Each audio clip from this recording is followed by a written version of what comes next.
Hello everybody, I'm Dan Murrell, and this is my review of Warfare, which is in theaters now. The movie is the latest from director Alex Garland, who co-directed and co-wrote the film alongside Ray Mendoza, an Iraqi war veteran whose experiences, as well as those of his fellow soldiers in his Navy SEAL support team in Iraq in 2006, are depicted in the film.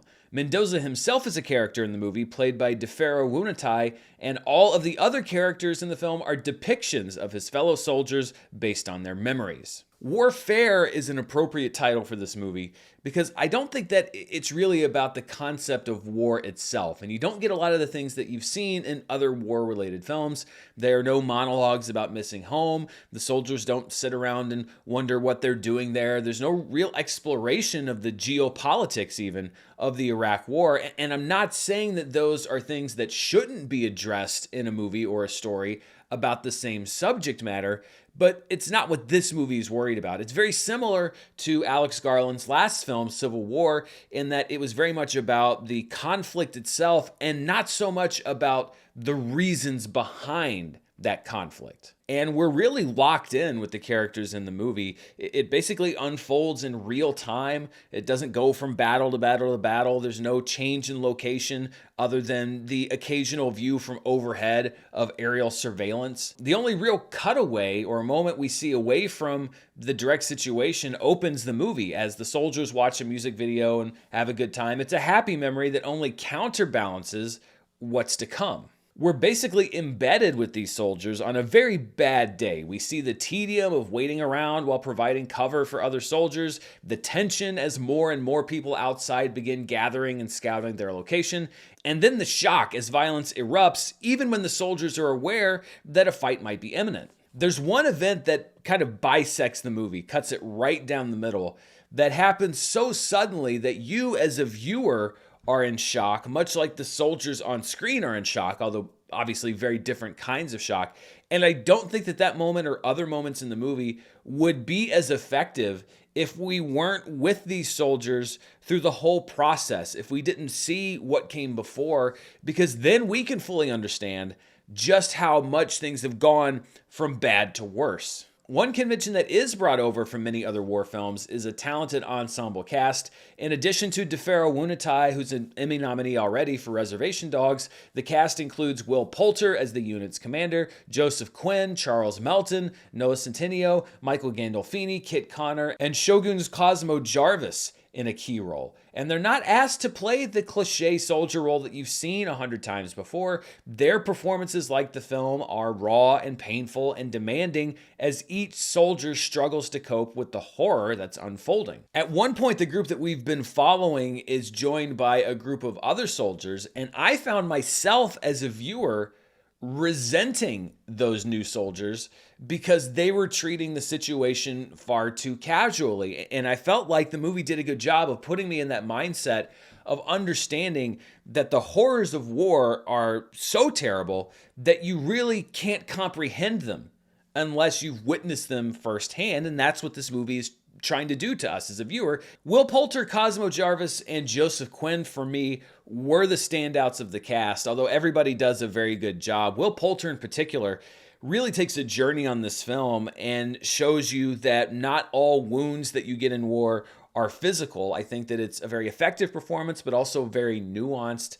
And I have to credit Ray Mendoza because Defero Wunatai is great in the movie, but Ray Mendoza, in telling the story of his experience and his other soldiers' experience, could have cast himself in the movie as the main focal point or as the main quote-unquote hero of the movie, and he doesn't do that. His character, or himself, is basically just another part of the ensemble. And I think that resisting that temptation to sort of mythologize your own role in this story is something that a lot of writers and directors, and particularly ones that haven't really done this much in Hollywood before, probably couldn't resist. Another way that I think Warfare is similar to Civil War is that whatever you go in wanting to take out of it, I think that you're going to be able to find in it. So if you walk in saying, I want a portrait of brave United States soldiers who are prepared to make the ultimate sacrifice in service of their country, You can definitely find that in this movie. If you go in saying,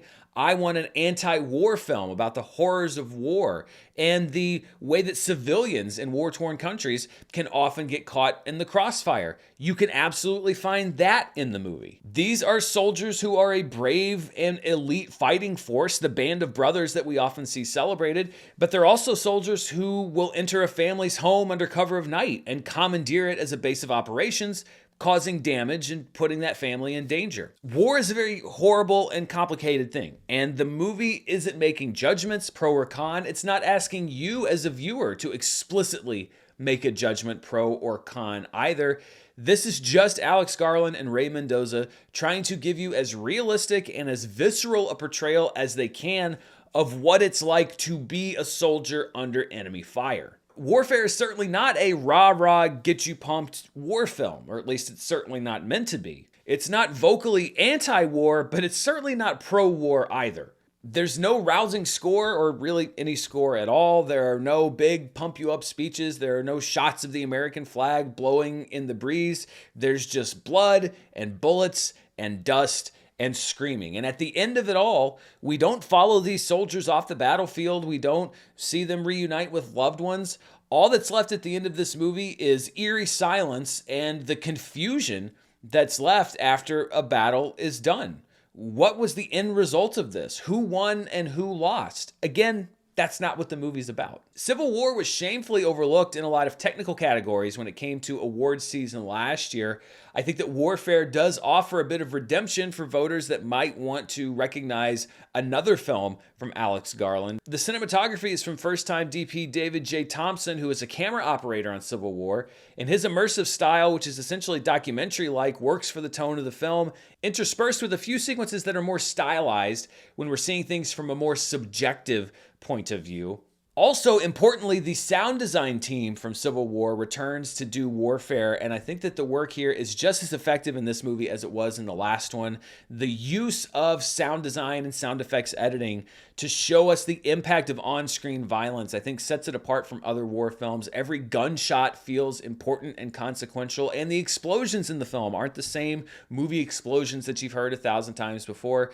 They feel real. They feel visceral. It feels like a stab in the gut, and it doesn't just blend into the soundscape of war that we've heard so many times before. I've mentioned Civil War several times in this review, and it shares a lot of similarities to Warfare, and I think that your opinion on this film may perhaps be linked to what you thought of Civil War. If you were upset that Civil War didn't take a defined stance on what was happening, then I feel like you might share some of those feelings about Warfare. On the other end, if what you're looking for is a Black Hawk Down style movie, this movie isn't exactly that either. Although I will say I think that some of the battle sequences are just as gripping as what you saw in that film and others. But if you're looking for something that's more real than Hollywood, something well acted and often disturbing in how unflinching it is, then I think that Warfare is going to appeal to you. And when I'm looking at ranking it on my personal scale, I'm putting it just short of See It Now territory,